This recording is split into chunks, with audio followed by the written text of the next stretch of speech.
እግዚአብሔር ያለው ሰው ሁሉ አለው። ጥበብ አለው፣ ዕውቀት አለው፣ ጤና አለው፣ ሀገር አለው። ብቻውን ሆኖ ከሰራዊት ይልቅ አሸናፊ ነው። አሁን በጣም ዝም ብላችሁ አስቡት። ስትፈሩ፣ ስትደነግጡ፣ ምን በላ ስትሉ፣ እሞት ይሆን ብላችሁ ስትፈሩ ድንግጥ ሲለን ይህን ማሰብ አለብን። እግዚአብሔርን ታሞ ያስታመመው ማን ነው? እግዚአብሔርን ታስሮ የጠየቀው አለ? እግዚአብሔር ተርቦት ያበላው ማን ነው? እግዚአብሔር በርዶት ያለበሰው አለ? እግዚአብሔር ቸግሮት ያበደረው ማን ነው? እግዚአብሔር ተገፍቶ የፈረደለት ማን ነው? አንዳችም እንኳን የለም። ግን ለሱ ሳናደርግለት ለወንድማችሁ አድርጋችኋልና ለኔ አደረጋችሁልኝ ብሎ ያላደረግንለትን አደረጋችሁልኝ የሚል ነውና ልብስ ለብሰው ከጸጋ እግዚአብሔር የተራቆቱ ምግብ እየበሉ ነፍሳቸው የተራበች ሰው እየገደሉ ሰው እያጠፉ ጉልበታቸው ሰው እየደመሰሰ ነፍሳቸው ግን የደከመች በዘመድ ብዛት የታጀቡ ከሰራዊተ መላእክትና ከቅዱሳን አንድነት ግን የተለዩ ደካሞች በብዙ በልዩ ልዩ መልክ ያጌጡ የተዋቡ ነፍሳቸው ግን ከቁራ የጠቆረች የጨለመች የከረፋች የከፋች ባማሩ በተሸለሙ በተጋረዱ ቤቶች ይኖራሉ። በሰማይ ቤት ግን ስደተኞች ናቸው። ያወቅን ይመስላቸዋል፣ ግን አያውቁም። ለእነዚህ ሰዎች አልቅሱላቸው። ሀብታም ሆነው ድሃ የሆኑ የሚመስላቸው ሰዎች አሉ።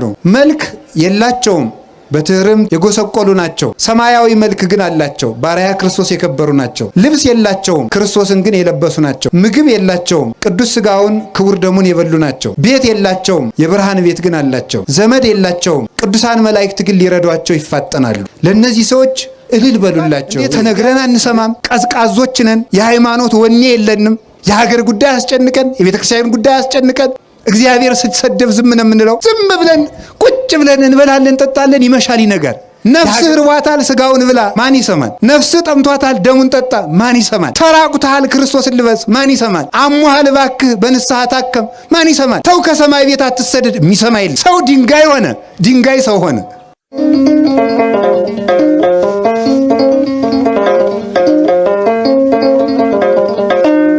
በስመ አብ ወወልድ ወመንፈስ ቅዱስ አሐዱ አምላክ። በስመ አብ ወወልድ ወመንፈስ ቅዱስ አሐዱ አምላክ። በስመ አብ ወወልድ ወመንፈስ ቅዱስ አሐዱ አምላክ። በባህሪው ሞት በመንግስቱ ሽረት የሌለበት ቅድመ ዓለም የነበረ ዓለምን በማይመረመር ጥበቡ የፈጠረ ትንኝንም ሳይዘነጋ የሚመግብ ስጋችንን ለብሶ ከውድቀት ያነሳን መድኃኒታችን ኢየሱስ ክርስቶስ በልባችን አስበን በአንደበታችን ተነግረን ስለማንፈጽመው ስለ ቸርነቱ ከባህሪ አባቱ ከአብ ከባህሪ ሕይወቱ ከመንፈስ ቅዱስ ጋር ለዘላለም የተመሰገነ ይሁን። እግዚአብሔርን የወለደችልን እናታችን ቅድስት ድንግል ማርያም ወላዲተ አምላክ፣ ነቢያት፣ ሐዋርያት፣ ሰማዕታት፣ ደናግል፣ መነኮሳት፣ ቅዱሳን መላእክት ሁላቸው ስማቸውን እናመሰግናለን። በረከታቸው ይደርብን። ብፁዕ አባታችን አቡነ ኤርምያስ የሰሜን ወሎ ሀገረ ስብከት እና የቅዱስ ሲኖዶስ አባል፣ ክቡር አባታችን መምህር አባ ኃይለ ገብርኤል ፍስሐ የሀገረ ስብከቱ ስራ አስኪያጅ፣ እንኳን ለቅዱስ ላሊበላ የዕረፍት በዓል በሰላም አደረሳችሁ። ለመታዘዝ ነው እንጂ የሚያስተምሩን ብፁዕ አባታችን አቡነ ኤርምያስ ናቸው። ለመታዘዝ ያህል ልጅ በአባቱ ፊት መስተካከል ስላለበት እኔም ተምሬ ሳጠፋ በኋላ እሳቸው እንዲያስተካክሉኝ ትንሽ መልእክት አስተላልፋለሁ ማለት ነው። የሁሉ ባለቤት እግዚአብሔር ልቡናችንን ይክፈትልን።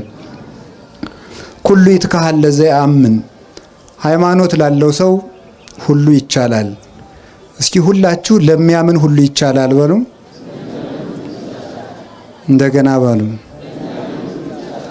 እንደገና በሉ። ለሚያምን ሁሉ ይቻላል። ስንቱ ይቻላል? ሁሉም ይቻላል። ሃይማኖት ላለው ሰው፣ ሃይማኖት በልቡናው ላለው ሰው፣ ሃይማኖት ለጸናለት ሰው ሁሉ ነገር ይቻለዋል። ሃይማኖት ማን ነው ሲባል ባጭር ቃል ሃይማኖት እግዚአብሔር ነው። ሃይማኖት ላለው ሰው ሁሉ ይቻላል ማለት እግዚአብሔር ላለው ሰው ማለት ነው። እግዚአብሔር ያለው ሰው፣ እግዚአብሔር በልቡ ላለው ሰው፣ በኑሮው ባንደበቱ በሁለንተናው እግዚአብሔር ያለው ሰው ሁሉ አለው። በዚህ ዓለም ሁለት አይነት ሰዎች አሉ ይላል ቅዱስ ዮሐንስ አፈወርቅ። አንደኞቹ ከአንዱ ክፍል ያሉት ድሃ ናቸው፣ ሀብታም የሆኑ ይመስላቸዋል። ሁለተኞቹ ደግሞ ሀብታም ናቸው፣ ድሃ የሆኑ ይመስላቸዋል። ሁለት ሰዎች አሉ።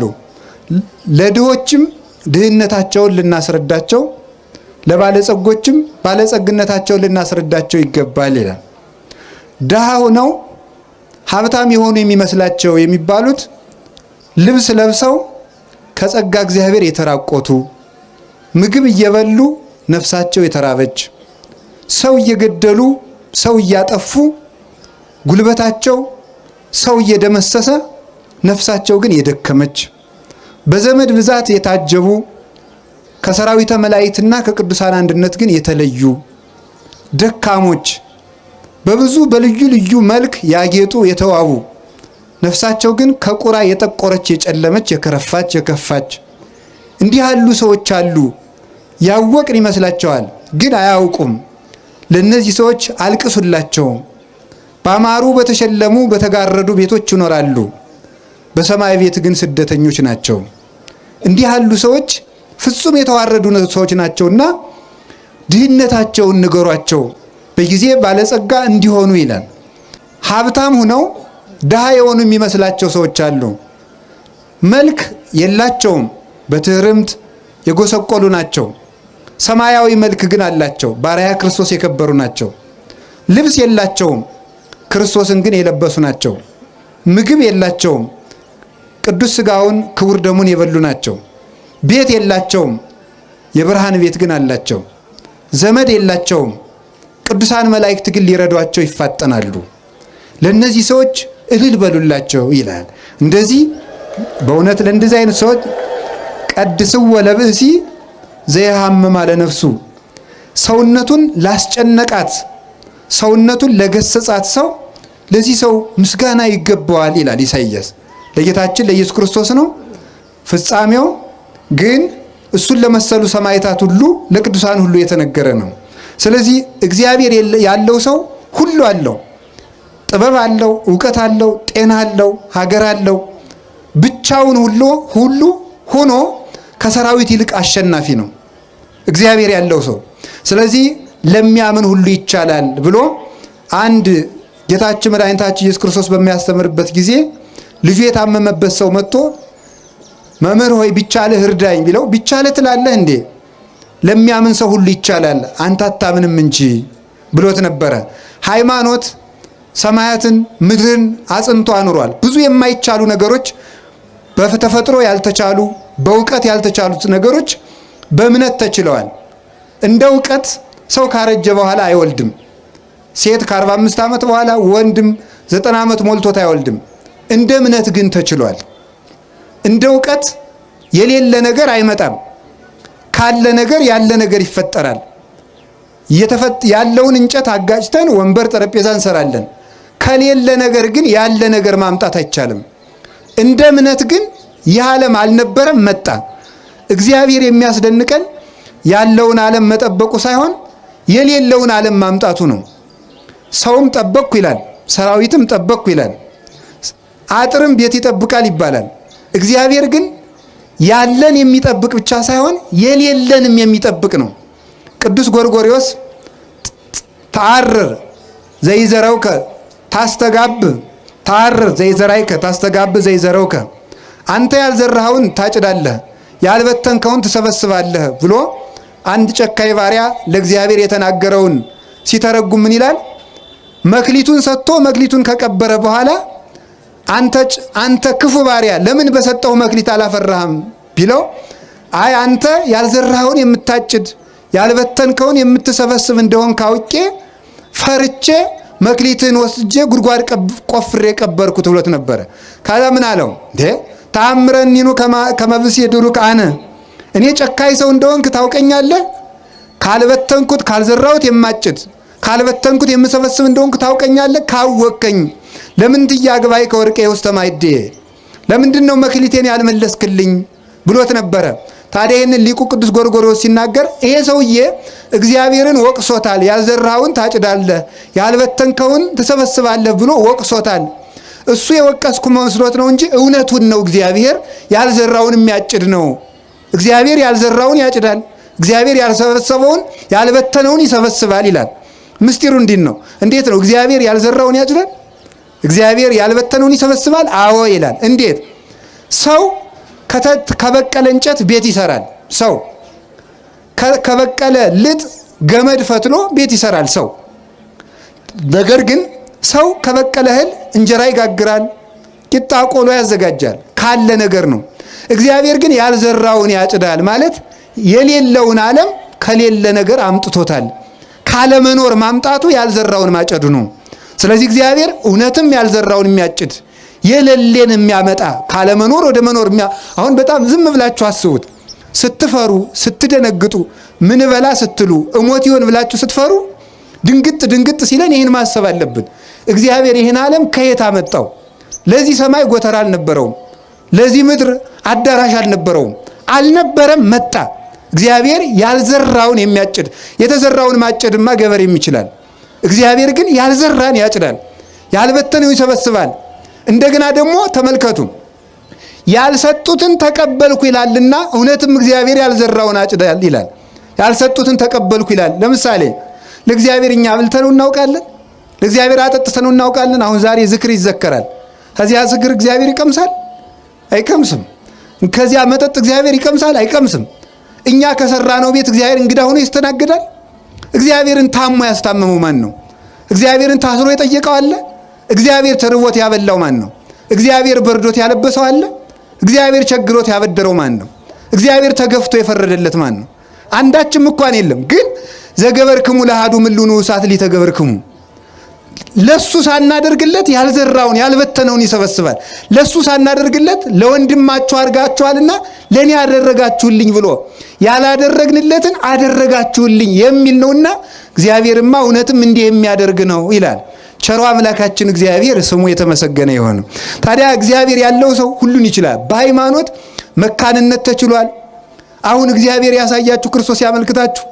አንዲት ጠጠር ወደ ውሃ ብንወረውር ጠጠሪቱ ትሰጥማለች። ግን ይሄ ሁሉ ዓለም ያለው በውሃ ላይ ነው። ለምንድን ነው የማንሰጥመው? በእግዚአብሔር ከሆነ ይቻላል። እግዚአብሔር ቻይ ካላላት አንዲቱ ጠጠር ባህር ውስጥ ጥልቅ ትላለች። እግዚአብሔር ቻል ስላለው ግን ዘአጽንዐ ለምድር ዲበ ማይ፣ ይሄ መሬት ያለው ከውሃ ላይ ነው፣ አንሰጥምም፣ በሱ ጸንተን እንኖራለን። እግዚአብሔር ቻል ሲለው ሁሉ ይችላል። እግዚአብሔር ቻል ካለው ጠጠርም ተዋግቶ ይገላል። እግዚአብሔር ካላለው ደግሞ ሰራዊትም አመድ ይሆናል። እግዚአብሔር ተናገር ሲለው ድንጋይም ይናገራል። እግዚአብሔር ብሎ መቅደስ ድንጋይ መቅደስ ሆኖ ይኸው ዛሬ እየቀደሰን ነው። እግዚአብሔር አልል ሲል ደግሞ እንደ እግዚአብሔር ፈቃድ መኖር ሲያቅድ ሰው ድንጋይ ሆኗል። ዛሬ እግዚአብሔር ብሎለት እንቀመጥበት የነበረ ድንጋይ በቅዱስ ላሊበላ ጸሎት መቅደስ ሆኖ ሰው ይቀድሳል። አልልልን ብሎ ደግሞ እኛ ዛሬ ድንጋዮች ሆነናል። ተነግረን አንሰማም። ቀዝቃዞች ነን። የሃይማኖት ወኔ የለንም። እግዚአብሔር ስትሰደብ ዝም ነው የምንለው። ዝም ብለን ቁጭ ብለን እንበላለን፣ እንጠጣለን፣ ይመሻል ይነጋል። የሀገር ጉዳይ አስጨንቀን፣ የቤተ ክርስቲያን ጉዳይ አስጨንቀን፣ ለሀገርና ለቤተ ክርስቲያን መጨነቃችስ ቀርቶ ለራሳችን በተጨነቅንለት። ለራሱ ያልሆነ ህዝብ ለሀገር ይሆናል ብላችሁ ነው? ለራሳችን እኮ አልሆንም። ነፍስህ ርቧታል፣ ስጋውን ብላ፣ ኧረ ማን ይሰማል? ነፍስህ ጠምቷታል፣ ደሙን ጠጣ፣ ማን ይሰማል? ተራቁተሃል፣ ክርስቶስን ልበስ፣ ማን ይሰማል? አሞሃል፣ እባክህ በንስሐ ታከም፣ ማን ይሰማል? ተው ከሰማይ ቤት አትሰደድ፣ የሚሰማ የለም። ሰው ድንጋይ ሆነ፣ ድንጋይ ሰው ሆነ።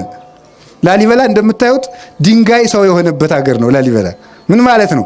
ይሄ ድንጋይ ከሰው በልጦ ይመሰክራል፣ ከሰው በልጦ ይናገራል፣ ከሰው በልጦ ይቀድሳል። ግን እዚህ ያለ ነው ወጣቶች ግን እንደዚያ ናችሁ። እንዳትቆጡ፣ ይህ ሰውዬ ሊሰድበን የመጣ እንዳትል። ወጣቱ አሁን እዚህ ላሊበላ የምትኖሩት እንደዚህ ድንጋይ ናችሁ። አሁን ወደ መቅደስነት እንደለወጠው ቅዱስ ላሊበላ መቅደስ ድንጋይን መቅደስ አድርጓል። ድንጋይ የሆን ልጆቹን እኛንም መቅደስ ለመሆን ያብቃል። ሰው የእግዚአብሔር መቅደስ ነበረ፣ ረከሰ። ዛሬ የኃጢአት ማደሪያ ሆኗል። በእውነቱ ማለት እግዚአብሔር ሲል ድንጋይ ሰማይ ሆነ። ላሊበላ ማለት በኢትዮጵያ ያለ ጽርሐ አርያም፣ በኢትዮጵያ ያለ ገነት፣ በኢትዮጵያ ያለ ብሔረ ሕያዋን፣ በኢትዮጵያ ያለ ብሔረ መላእክት፣ ሰባቱ ሰማያት ላሊበላ ውስጥ አሉ። እንደምታውቁት ቻል ሲል ነው። አሁን እግዚአብሔር ያሳያችሁ በመጽሐፍ ቅዱስ ተጽፏል። እኔ አሁን መጽሐፍ ቅዱስ ስንማር ከሚደንቀኝ ነገር መካከል እግዚአብሔር ኖህን እንዲህ አድርገህ ወርዱን እንዲህ አድርገህ ቁመቱን እንዲህ አድርገህ መርከብ ስራ አለው ይላል። አሁን ለእኔ ቢነግረኝ እንዴት አድርጌ ልገጣጥመው ነው እላለሁ እኔ። አሁን እግዚአብሔር እንዲህ አድርገህ ገጣጥም ቢለኝ አይቻል አውቅም። እንዲህ ያለ መርከብ ይቻላል? አሁን የኖህን ኖህ ከሰራው በኋላስ ቢሆን እንዲህ አድርጋችሁ ግጠሙ ብንባል መግጠም እንችላለን? አንችልም። ተመልከቱ፣ አይቻልም።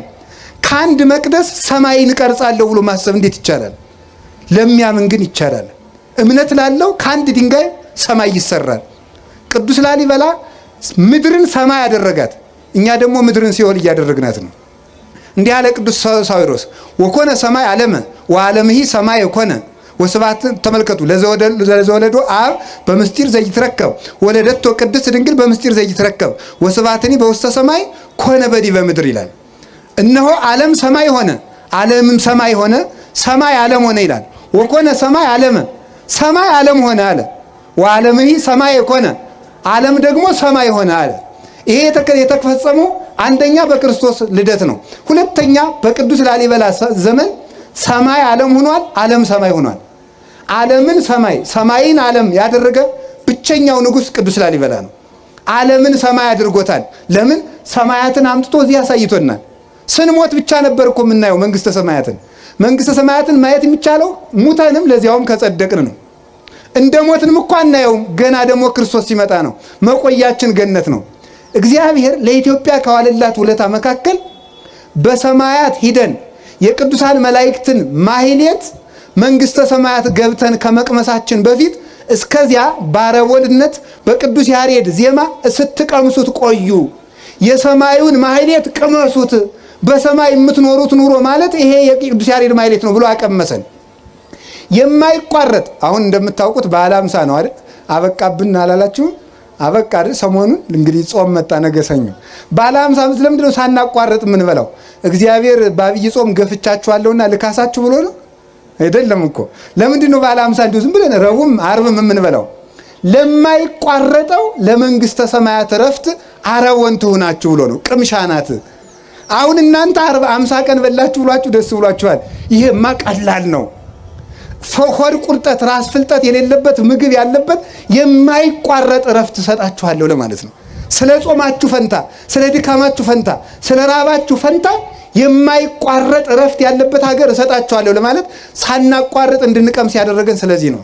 እንደዚሁም ሁሉ መንግስተ ሰማያት ፀሐይ፣ ጨረቃ፣ ከዋክብትን የማትፈልግ ብርድ የሌለባት፣ ረሃብ የሌለባት፣ ከገቡ መውጣት ካገኙ ማጣት የሌለባት፣ አንተ ትልቅ ሰው ነህ በላይ ቁጭ በል፣ አንተ ትንሽ ሰው ነህ በታች ቁጭ በል የማይባልበት፣ አንተ ንጹህ አልለበስክም፣ አንተ ንጹህ ለብሰሃል የማይባልበት፣ አንተ የገሌ ዘር ነህ፣ አንተ የነገሌ ዘር ነህ የማይባልበት፣ አንተ ሊቅ ነህ፣ አንተ ደንቆሮ ነህ የማይባልበት፣ አንተ ሹም ነህ፣ አንተ አልተሾምክም፣ አንተ ባለጸጋ ነህ፣ አንተ ድሃ ነህ፣ አንተ ተምረሃል፣ አንተ አልተማርክም የማይባልበት እኩል ሰው ሁሉ ክርስቶስን መስሎ ወይ ከውኑ ተመልከቱ ለሃን ተመልከቱ ለሃደ መሬተ ለሃዱ ኖላዊ ለአንድ እረኛ ለክርስቶስ አንድም መንጋ የምንሆንባት ወይ ወሀገራት ዘይትፈቅድ ተመልከቱ ፀሐይ ወርሃ ያብር ሁላቲ ያቻ ገራ አለ። ተመልከቱ ፀሐይን አብሪልኝ፣ ጨረቃን አብሪልኝ፣ ከዋክብትን ድመቁልኝ የማትል ክረምትና በጋ፣ በጋና ክረምት፣ መዓልትና ሌሊት፣ ብርድና ሐሩርና ቁር የማይፈራረቁባት፣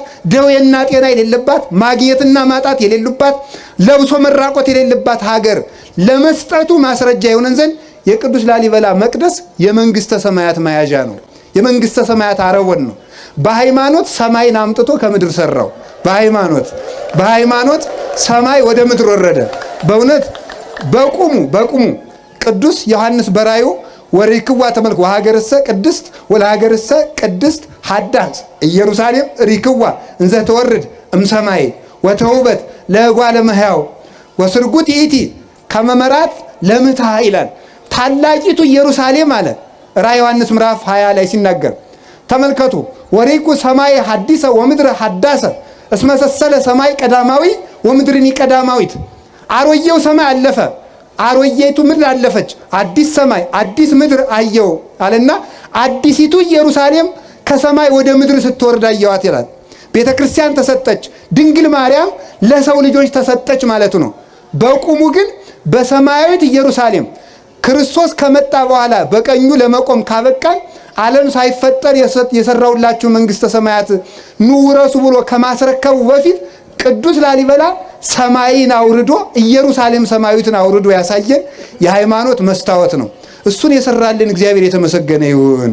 ለጊዜው በእውነቱ እንዲህ ይላል አባቶቻችን ምን ይላሉ መሰላችሁ? በወንጌል መራይከነ ወበነቢያት ናዘዝከነ። በሐዲስ ኪዳን ስጋ ለብሰህ እስከምታድነን ድረስ በነቢያት ስታጽናናን ቆየህ አሉ። መንግስተ ሰማያት ገብተን ፍጹም ረፍት እስከምናገኝ ድረስ በቅዱስ ላሊበላ መቅደስ ሲያጽናና ሊቆይ ያስቧል እግዚአብሔር ማለት ነው። የቅዱስ ላሊበላ መቅደስ መጽናኛችን ነው እና ሁሉ ይቻላል። ይሄን ያደረገው በእምነት ሁሉን ችሎ ነው። ቅዱስ ላሊበላ በእምነት የቻላቸውን 3 የማይቻሉ ነገሮች ልናገርና ስለ ህንጻው አንድ ነገር ተናግሬ ትምህርቴን ጠቀላለሁ። ብፁዕ አባታችን አስተካክለው የኔን ደግሞ ያስተምሩናል። አላችሁ ይሆን? እግዚአብሔር ከሁላችን ጋር ይሁን። እንደምታውቁት አባ ጊዮርጊስ ዘጋስጫ አብርሃምን ሲያመሰግን እንዲህ ብሎ ይናገራል። አብርሃም 3 ጸጋ አለው ይላል። 3 ጸጋ፣ አንደኛው ምንኩስና፣ ሁለተኛው ሰማዕትነት፣ ሶስተኛው ባለትዳርነት ነው። 3 አንድ ሰው ነው ግን 3 ክብር አለው። ስለዚህ አብርሃም መነኩሴ ነው። ደግሞ መነኩሴ ያገባል እንዳትሉ ደግሞ እንደዚያ ስላችሁ ጊዜ ችግር እኮ ነው። ስለዚህ ተመልከቱ በመጽሐፍ ቅዱስ ኦሪት ዘሌዋውያን ምዕራፍ 11 ላይ ጭልፊት አይበላም ይላል። ጭልፊት አይበላም ማለት ምን ማለት ነው? ጭልፊት አይበላም ማለት የሚረባውን ሳይሆን የማይረባውን ኃይለ ቃል ሞጭልፎ የሚሄድ ሰው አይጸድቅም ማለት ነው። ሰምታችሁ ጭልፊት አይበላም እንጂ ስለ ጭልፊት ሊወራ ተፈልጓል። ምስጢሩ ጭልፊት አይበላም በሉ እስቲ።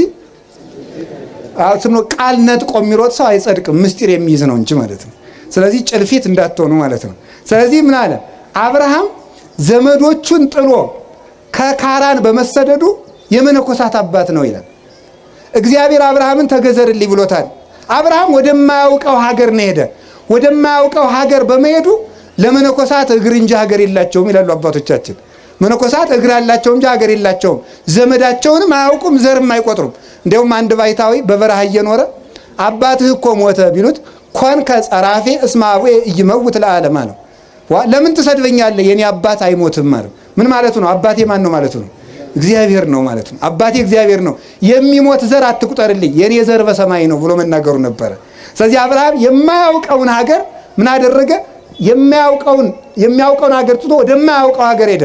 በዚህ አብርሃም የመነኮሳት አባት ነበረ። በስደቱ ቅዱስ ላሊበላ በስደቱ በጸሎቱ በትርምቱ የመነኮሳት አባት ነው በእውነቱ ማለት ነው። ለእኛም ለመነኮሳት ተስፋችን ነው። ቅዱስ ላሊበላ አግብቶ እንደ መነኩሴ የኖረ ነው። ከዚህ የተነሳ የመነኮሳት ክብር አለው። አብርሃም ሲገዘር ደሙን አፍስሷል። ደሙን በማፍሰሱ ደግሞ የሰማዕታት አባት ነው። ቅዱስ ላሊበላ አባታችን ከወንድሙ ተገርፎ በፈሰሰው ደግሞ የሰማዕታት አባት ነው። የሰማዕትነት ክብር አለው። ለሚገፉትም መጠጊያቸው ነው ማለት ነው። ከቅድስት ወለተ ክብራ ደግሞ ጋር ኑሮ ዘር ቡሩክ በመተካቱ እንደገና ደግሞ ከሷ ጋር በአንድ መጋረጃ ኑረው ቅዱስ ስራ በመስራቱ ደግሞ የባለ ትዳሮች አባት ነው። ስለዚህ ቅዱስ ላሊበላ የመነኮሳት መጠጊያቸው፣ የሰማዕታትም በጸሎቱ ረዳታቸው፣ የባለ ትዳሮችም ደግሞ ጥጋቸው ነው። ለምንሰደደው ስደታችን፣ ለመነኮስ ነው ምንኩስናችን። ላገባችሁም ትዳራችሁን ቅዱስ ላሊበላ ይባርክልን። ለሚያምን ሰው ሁሉ ይቻላል። አንድ ሰው አንድ ስራ መስራት አቅቷል። ለእኔ ለራሴ ምንኩስና ይከብዳኛለች፣ ግን እሱ አግብቶ የምንኩስናንም ኑሮ ይኖራል። ላገባችሁት ብቻ ትዳርን እንኳን መያዝ አቅቷቸዋል። አንድ ሴት ይዞ መኖር በዚህ ዘመን ለወንዶች ሰማዕትነቱ ሆኖባቸዋል። አንድ ባል ይዞ መኖር ሰማዕትነቱ ሆኖባቸዋል። ቅዱስ ላሊበላ ግን ደግሞ ትዳርም እያለው ደግሞ ሰማዕት ነው። እኛ ከየቱ ልንጠጋ ነው? ወይ ትዳሩ አልተሳካ፣ ወይ ምንኩስናው አልተሳካ፣ ወይ ክህነቱ አልተሳካ። በዚህ ዘመን 3 የደፈረሱ ምንጮች አሉ። ክህነት፣ ትዳርና ምንኩስና ናቸው። ሀገር ሰላም የሚሆነው እነዚህ 3ቱ ምንጮች ንጹህ ሲሆኑ ነው። ከንጹህ ትዳር ንጹህ መነኩሴ ይገኛል። ከንጹህ መነኩሴ ንጹህ ካህን፣ ንጹህ ሊቀ ጳጳስ፣ ንጹህ ፓትርያርክ ይመጣል።